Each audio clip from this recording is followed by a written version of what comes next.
నంద్యాల జిల్లా కలెక్టర్ రాజ్ కుమారి గన్యా అధికారులపై ఆగ్రహం వ్యక్తం చేశారు. ఆత్మకూరు రెవెన్యూ డివిజన్ కార్యాలయంలో ప్రజా సమస్యల పరిష్కార వేదిక కార్యక్రమంలో వందలాది మంది బారులు తీరడంతో సీరియస్ అయ్యారు. స్థానికంగా సమస్యలు పరిష్కరిస్తే ప్రజలు ఇంత దూరం ఎందుకు వస్తారు అన్నారు.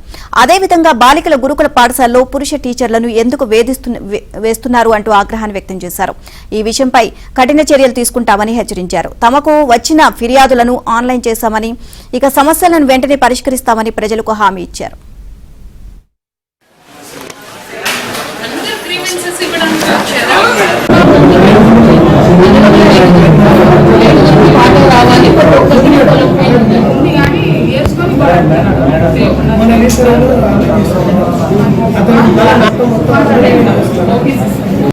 మీకు గురుకుల పాఠశాలలో గర్ల్స్ గురుకుల పాఠశాలలో జెంట్స్ ని ఎవరిని వేయకూడదు అన్నది ఉంది కదా. మీకు కూడా కట్టుకోవడానికి మేము పర్మిషన్ అడిగితే మిమ్మల్ని కొట్టాల్సి చిప్ చేసినారు కదా, మీరు కిందికి రావాల్సిందే అని డిఎఫ్ సారు దగ్గరకు పోయింటే చెప్పినాడు.